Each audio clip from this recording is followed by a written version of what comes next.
so rudely interrupted by that rain.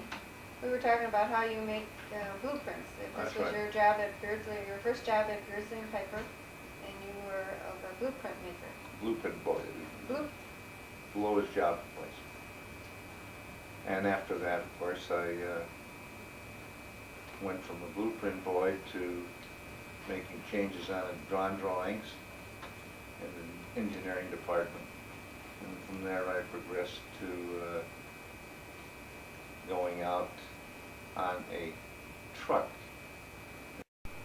How that occurred, Piper had come back from a trip around the world, and they were developing a new machine known as the speed muller for mixing sand. And that machine was a completely different concept of mixing sand than was presently being used. And when the machine was,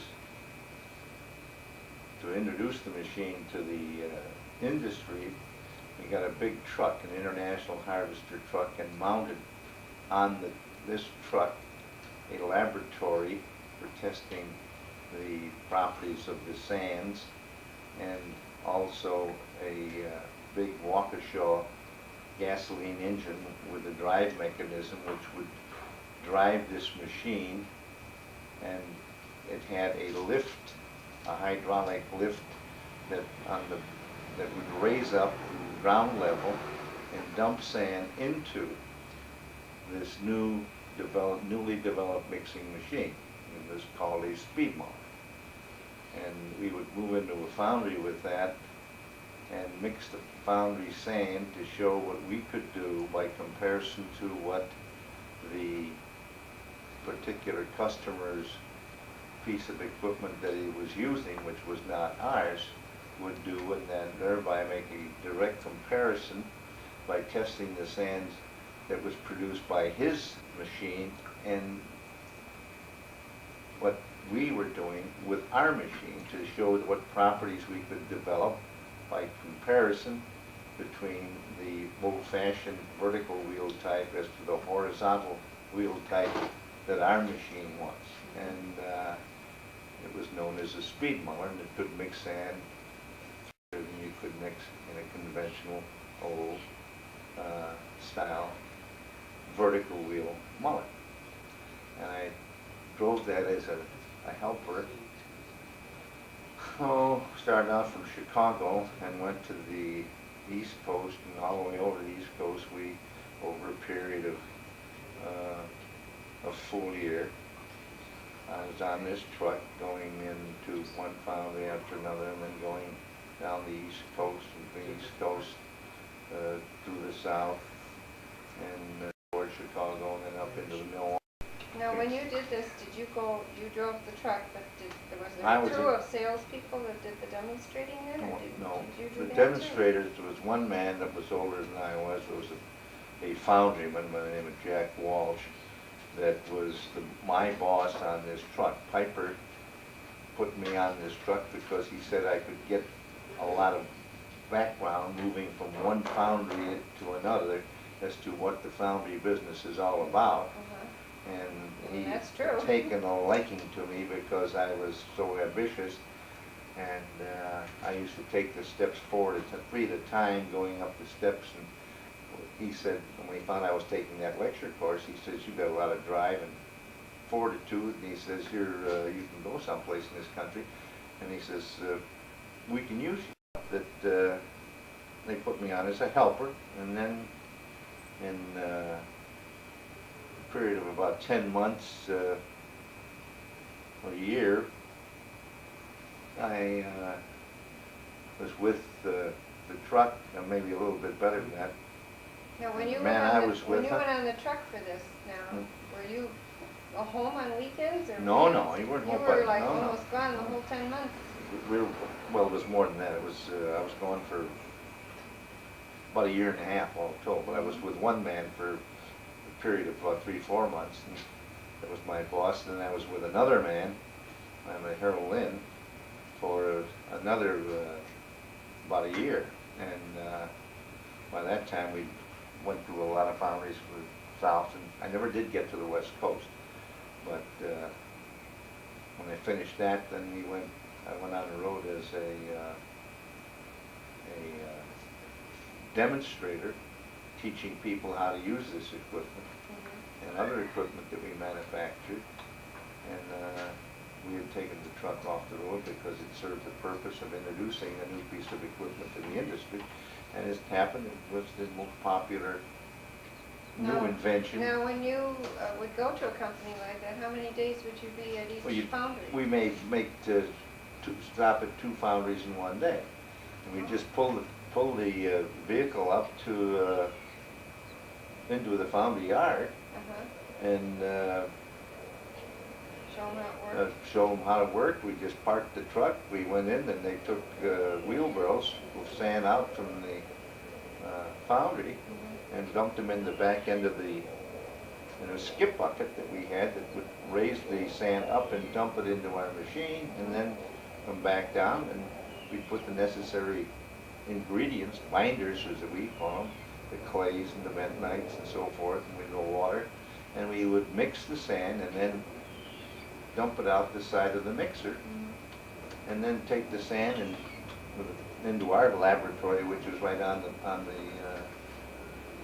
truck, and show them what properties we would develop against what competition, and we would prove that we could mix it so much faster and so much better. And that's what provided the means of introducing this new concept of mixing sand into the foundry. And then later on, I was in charge of the truck, and I had a helper, and then it's up that it was a very successful operation. Would you have appointments before you go to these we'd companies? We'd phone from the place before? From one place to another, and then it was advertised that we were going to be, we'd send notices, we're going to be in this area at such and such a time. And how big of a truck was this? Are we talking a pickup or a semi? No, you're talking about a big truck. The truck was,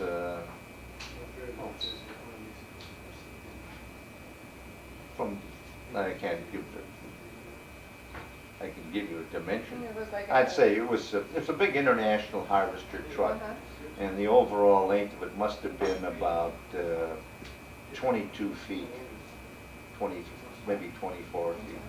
No, it would be 22 feet. Did you ever get across mountains and stuff? Did you ever get stuck in the mountains or in bad weather? No.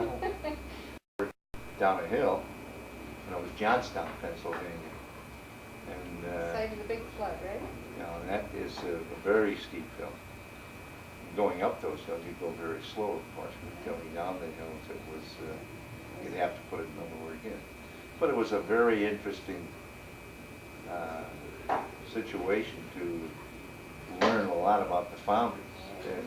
From one foundry to another, there's different types of foundries, brass foundries, steel foundries, and you learn a lot about sand, you learn about what the foundry business was all about. I mean, you were right in the midst of it. So that was a very successful advertising gimmick that we had. You sold a lot of equipment as a result of that. That's exactly right. That was the purpose. Okay, so much for that. Okay, so all right. Then from that point on, you want to know what happened at Beardsley and Piper. Yeah. Let's just keep right going through Beardsley. Now we're getting into the era where then, after we took the truck off the road, I was taught how to service other equipment that we manufactured for making molds, core blowing machines, rollover machines, and other equipment that we required in the foundry. Sand slingers, which was a very another important piece of equipment we had. And this is two. And it ends up that I was out on the road teaching people how to use equipment, and World War II came on, and I had for about a year and a half, and I was adept at teaching people how to use the equipment, making molds with the slingers and so forth, which are the machines that would ram a ton of sand into a mold to make the castings. Excuse me, but while we're doing this, we'll just introduce Grandma Nosek, because I think you're probably I gotta fix my hair. let's just turn the camera off a minute, Mike. Okay. We took a little break because Grandma walked into the room, so we'll introduce everybody to Evelyn Nosek. Hi there. There she is. Evelyn Marie. Evelyn Marie. Okay, we're going to do some more interviewing of Grandpa, and we're going to be getting some real individual stuff on Grandma. Well, you be sure you won't get as much loquacious talking as you do for Grandpa, that's for sure. Oh, no, that's not true. That's true. We're going to get you all talking, and we'll... Okay, I'll do my best. Okay, so yeah, we're back at Beardsley and Piper. We're back at Beardsley and Piper. Well, at this time, after the truck came off the road, and I was out in my years of service that I had to learn the other equipment, World War came about. World War II came about, and it ended up that I was... What happened? He just turned the TV off. Huh? He just turned the TV off. That's okay. All right, I didn't know. Yeah, Mike's, I know Andrew's crawling around in front. I'm sorry that We'll splice this up. screwed this up. No, we'll just. In any event, World War out, and I was eligible to go into the service, and Evelyn and I, in the interim, had been married prior to this. And the situation that prevailed was that I was talking about going into the service, and Mr. Piper found out about it. He said, "You can't go into the work that is being done, and you know that the foundries around the country where all our equipment is going, you're making tank hulls, and they're making breech rings, and they're making cannons and stern frames and rudder stocks for Liberty ships, and you can't, we need you." We had one other man who was old enough to, yeah, he was old enough to be my father. And World War II, he traveled on trains, some airplane travel, but for the most part, it was just going around from one place to another. When I teach somebody how to use the machine and make tank hulls and turrets and some of the other equipment that was working and so forth. So I spent the entire time during the war on working on defense plans. Piper had gone to the draft board and told the draft board the position I held and what I was doing, and there was no problem. I just... Some vital industry. It was a vital industry. So it ends up that I stayed in that industry until after the war, and stayed with Beardsley after the war, and continued to do service work at plants like Ford Motor Company and all over the United States, and doing the same work that I'd done during the war. Now then, a job opened up for a salesman at Beardsley and Piper. Mr. Schwechter, who was the sales manager, went off the road, and Mr. Piper came to me one day and said, we'd like to have you as a salesman, and you've got the qualifications, and will you take the job? I said, by all means, I'll take the job. I'm very happy to take that job. So I took the job as a salesman at Beardsley and Piper Company, and took this territory that Mr. Schwechter had, and he was my boss. Now, was this a significant step up in the company to go into the sales? Oh, by all means. That was the best job that I ever had, because I was paid a commission. The salesman job was the best job. Yeah, That's what I'm saying. Yeah. The job as a salesman, when I moved into the sales job, that was the best job in my estimation. That's what you liked the best. Yeah, that's what I liked the best, because I had the ability to be able to sell and do a job, and I knew the equipment because I had the background. And stuff backwards and forwards, and that was so I could speak it with authority, and I knew what it would do and how it would do it, and it was a very simple thing to get people to believe you, because with that background, they know, and you tell them what you could do, and then would be hesitant about doing, well, I can show you where it's being done, and you use examples, and you did, well, this is all part of the business. And anyway, I've had the exposure on that truck and meeting a lot of people. Put together with a good product and you Well, that's it. Put And it it ends along, up right? that we got new products, and I was responsible for developing other new products with some ideas that I came up with on machines that were needed in the industry.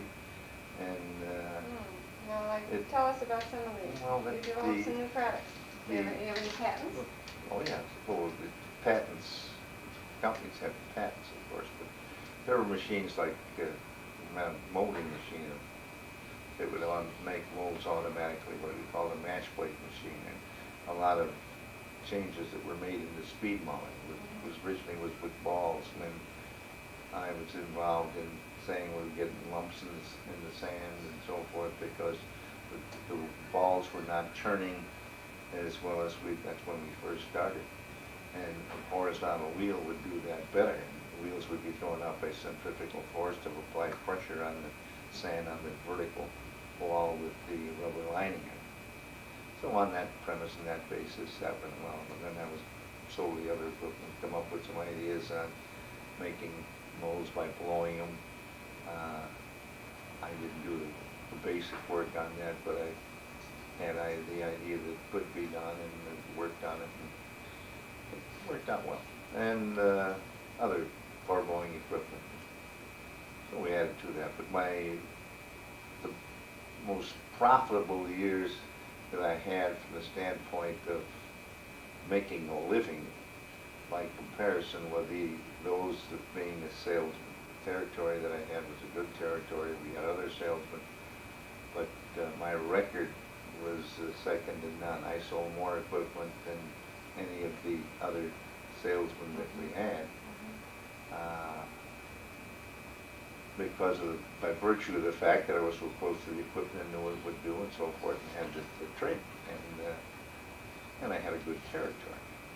Now, So of course, that meant traveling an awful lot. Oh yes, I would travel. I'd leave on a Monday morning early, and I would take off and go to Michigan, for example. I had territory from Michigan all the way down to Alabama and Michigan, the western half of Indiana, the